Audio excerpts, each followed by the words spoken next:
अस्सलाम वालेकुम viewers, this is Mohammad Nawaz and welcome to plant life with Sahil. Viewers, आज मैं सागो पाम जिसे कंगी पाम भी कहते हैं उसके साथ हाजिर हूँ आपकी खिदमत में। और आज मैं बताऊंगा कि इसकी हमने प्रोनिंग कैसे करनी है, कि हमने इसकी कटिंग कैसे कर सकते हैं। तो आज मैं आपको इस वीडियो में इसकी मुकम्मल तरीका भी बताऊंगा और इस वीडियो को आप पूरा देखिएगा तो इंशाल्लाह आपको पता चल जाएगा। तो व्यूअर्स, ये देख सकते हैं आप, ये नीचे वाले पत्ते और इन ऊपर वाले पत्तों में भी आप फ़र्क देख सकते हैं। ये बिल्कुल सब्ज़ हैं और नीचे वाले जो है येलो शेड आ रहे हैं इनमें। दरअसल ये हो चुके हैं पुराने, तो अब इनका काटना बहुत ज़रूरी हो चुका है और इनके लिए मेरे पास एक कटर मौजूद है।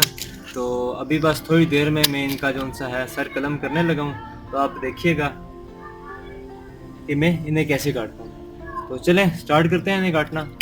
ज़रा कैमरा आगे लेके आइएगा ज़रा। ये देखें, आपने सबसे पहले कटर लेना है और उसके बाद ये बिल्कुल इसके जो एज नहीं होता लास्ट पे, उसके पास रख के यूं कटर लगा देना आपने, यानी कि बिल्कुल एंड से जो सा है पत्ता कटना चाहिए। अगर आप आगे से काटेंगे तो जब आप सफाई कर रहे होंगे या फिर कुछ और कर रहे होंगे तो आपके हाथ जख्मी हो सकते हैं और इसकी कटिंग भी सही तरीके से नहीं होती।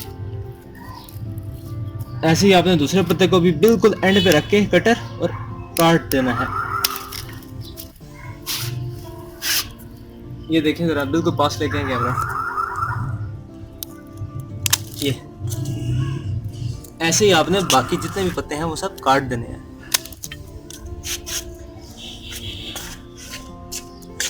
ये नीचे जितने भी पत्ते हैं जो येलो हैं वो मैं सब काट रहा हूँ। काटने से परेशान नहीं होना कि पता नहीं आगे निकलेंगे भी कि नहीं, बिल्कुल निकलेंगे व्यूअर्स। ये पत्तों का जो है नीचे से काटना बहुत ज़रूरी होता है। इससे एक तो लुक आती है, दूसरा जो है इस पे अवर बटन कम हो जाता है। अब 2 पत्ते रह गए हमारे।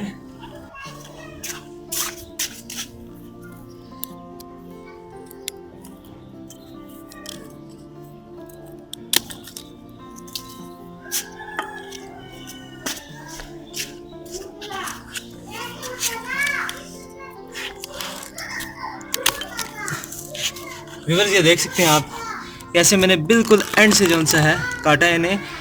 इसकी थोड़ा सा मुंह भी मैंने नहीं रखा। अब इससे ज़्यादा तो मैं काट नहीं सकता था, मैं क्या कोई भी नहीं काट सकता वो इस वजह से क्योंकि इससे आगे कटर जाता नहीं है। तो जितना पॉसिबल हो आपने उतना ही बिल्कुल एंड पे रख के काटना है। तो अब ये देखिए, ये नीचे वाले ये जो पत्ते हैं, ये जो आपको नज़र आ रहे हैं, ये अभी सब्ज़ है, इन्हें काटने का फ़ायदा नहीं। तो जो जो येलोइश पत्ते थे ये आप देख सकते हैं, जो जो येलोइश पत्ते थे ख़राब हो रहे थे, बेसिकली इनकी मुद्दत पूरी हो चुकी थी, तो वो मैंने काट दिए हैं। ये 1 2 3 4 5 6 7 और ये रहा 8वां पत्ता। अब मैंने 8 पत्ते काट दिए हैं। तो इंशाल्लाह नेक्स्ट टाइम जो सा है, अभी मौसम बहार है तो ये मई या जून तक जो सा पत्ते निकलेगा। और ये देखें इसका मुंह बन रहा है, ये देखिए आप, इसके मुंह बन रहा है। परेशान होने की ज़रूरत नहीं कि हाँ पत्ते काट दिए तो पौधे को क्या होगा, कोई मसला नहीं। ऐसे प्रूनिंग करें, मई जून तक ये पत्ते निकलेगा। उसके बाद जो सा है सितंबर अक्टूबर या नवंबर में भी ये पत्ते निकलता है अगर इसकी सही तरीके से केयर की जाए। उसकी भी मैंने वीडियो पीछे बनाई हुई है। अब हम करेंगे गुडाई इसकी। व्यूअर्स, अब वक्त आ गया गुडाई का और ये मैंने गुडाई के लिए चीज़ रखी हुई है, लोहे की सीख है, इसे मैंने मोल्ड किया हुआ है और इससे मैं गुडाई करता हूँ। तो आप देखें ज़रा, कैमरा पास लेके हैं। ये देखें व्यूअर्स, ये जो जड़ी बूटियाँ जब हम इनकी गुडाई नहीं करते तो ये खुद बहुत निकल आती हैं। आपने इन्हें हटाना है। इन्हें अगर आप हटाएंगे नहीं तो फंगस लग जाती है। फंगस भी लगने का सबब बन जाते हैं ये लोग, क्योंकि ये डेड होकर जब गिरना स्टार्ट हो जाते हैं। और दूसरा ये कि ये पौधे के न्यूट्रिएंट्स जो सा है ऑब्जर्व करना स्टार्ट कर देते हैं और फिर पौधे को इतने ज़्यादा न्यूट्रिएंट्स नहीं मिलते जितनी उसकी ज़रूरत होती है। तो सबसे पहले तो आपने इन्हें हटाना है नज़रा।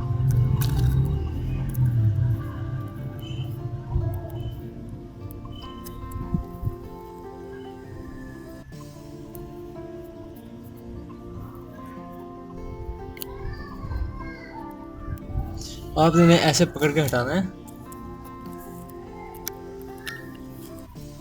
व्यूअर्स, ये आपको नज़र आ रहे होंगे, ये बिल्कुल सब्ज़ कलर के हैं। मैंने पहले गुडाई की थी आज से, पहले तो ये देखें, इसमें हल्की हल्की फंगस आपको नज़र आ रही है ना, ये तब होती है जब हम गुड़ाई नहीं करते और पानी डालते रहते हैं। तो मिट्टी की ऊपर वाली सतह जो सी है, कैमरा लेके आए पास, मिट्टी की ऊपर वाली सतह जो सी है इधर ये जम जाती है मिट्टी, ये देखें जैसे ये पापड़ से बन जाते हैं। तो ये नीचे जो सी है सही तरीके से एरिएशन भी नहीं होती और पौधे को जो सा ऑक्सीजन भी फिर सही तरीके से नहीं मिल सकता और दूसरा फंगस लग जाती है और इससे पौधे को नुकसान होता है। ये देखें ये पापड़ से बन गया मिट्टी के, तो इसके लिए भी गुड़ाई ज़रूरी है और एरिएशन सिस्टम भी उससे ठीक हो जाता है पौधों का। तो आप हफ्ते में 1.5 हफ्ते बाद गुड़ाई ज़रूर किया करें। और गुड़ाई करने का तरीका ये है कि आपने बिल्कुल यहाँ से नहीं करनी, कैमरा पास लेके आए, बिल्कुल पौधे के पास से कभी भी गुड़ाई नहीं करनी। जब भी करनी है आपने दूर से करनी है, यानी थोड़ा सा हट के फासले से करनी है, जैसे मैं कर रहा हूँ आप देख। एक तो रूट्स को ऑक्सीजन मिलती है, एरिएशन सिस्टम ठीक हो जाता है इससे, दूसरा पौधा भी खुश हो जाता है और तीसरा फंगस भी नहीं लगती।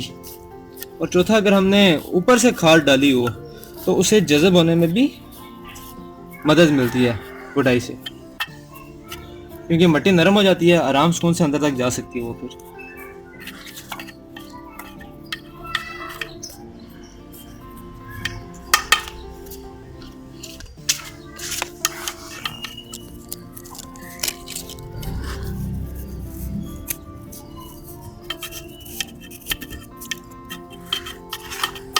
और गुड़ाई जो सी आपने बिल्कुल ज़्यादा नीचे तक नहीं करनी, गहरी, बस थोड़ी थोड़ी नीचे से करनी है।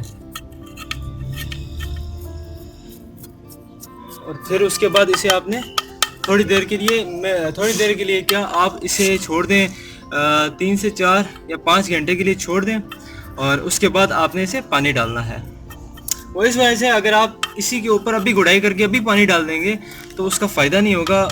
ये जो हमने पोर्स खोले होंगे ये दोबारा बंद हो जाएंगे और रूट्स तक जो है सही तरीके से ऑक्सीजन और एयर एरिएशन सिस्टम जो है सही तरीके से बहाल नहीं हो सकता। तो आपने गुड़ाई करके इसे कम से कम 3, 4, 5 या 6 घंटे के लिए छोड़ दें ताकि एरिएशन सिस्टम इसका सही तरीके से ठीक हो जाए, रूट्स इसकी ऑक्सीजन ले लें। उसके बाद आप इसे पानी डाल दें। अगर आप इसे असर के वक्त या फिर 5-6 बजे गुड़ाई करते हैं तो फिर नेक्स्ट मॉर्निंग जो है सुबह के वक्त आप इसे पानी डाल दें, तो ये बेहतर होगा आपके लिए। अब व्यूअर्स वक्त हुआ जाता है पानी का, तो ये पानी डालें आप इसके ऊपर।